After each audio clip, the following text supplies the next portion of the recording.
வணக்கம் நண்பர்களே. ஆழ்கடலில் டைட்டானிக்கின் இடிபாடுகளுக்கு அருகில் ஒரு காதல் கடிதம் கண்டுபிடிக்கப்பட்டது. இந்த கடிதத்தில் கடலுக்கு அடியில் என்றென்றும் ஒன்றாக இருப்பதாக ஒரு ஜோடி சத்தியம் செய்திருந்தார்கள். காதல் என்றும் நிலைத்திருக்கும். ஒரு காலத்தில் ஒரு மாலுமி டைட்டானிக்கின் நிழலை கனவில் கண்டான். அந்த கப்பலின் ஆவி அவனை துரத்தியது. கப்பலின் அழிவு அவனது மனதில் என்றும் பதிந்தது. ஒரு சிறிய குழந்தை தனது பொம்மை படகை டைட்டானிக் மாதிரியா வைத்திருந்தது. அது கடலில் மூழ்கிய போது குழந்தை அழுதது. துயரம் மீளாது. ஒரு பணக்காரர் தனது அனைத்தையும் இழந்து கடலில் மூழ்கினார். அவருடைய தங்கச் சங்கிலி மட்டும் மீட்கப்பட்டது. செல்வம் வீண். டைட்டானிக்கில் இசைக்கலைஞர்கள் வாசித்த இசை கடலின் ஆழத்தில் மட்டுமே இன்னும் ஒலிக்கிறது. அந்த இசை ஒரு நினைவு சின்னம். கடலின் ஆழத்தில் ஒரு முகமூடி கண்டுபிடிக்கப்பட்டது. அது யாருடையது என்று யாருக்கும் தெரியவில்லை.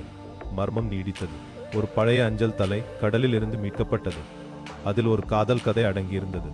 பிரிவு வேதனை. டைட்டானிக் மூழ்கிய நேரம் ஒரு கைக்கடிகாரத்தில் உறைந்து போனது. அந்த நேரம் என்றும் நினைவில்.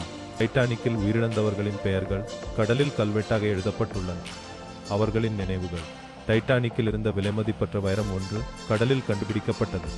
அது ஒரு பிரகாசமான நினைவு. டைட்டானிக் மூழ்கிய இரவு வானம் நட்சத்திரங்களால் அலங்கரிக்கப்பட்டிருந்தது. அமைதி பரவியது. ஒரு பழைய குடம் டைட்டானிக்கின் இடிபாடுகளுக்கு அருகில் கண்டுபிடிக்கப்பட்டது. அதில் டைட்டானிக்கின் ஒரு ரகசியம் அடங்கியிருந்தது.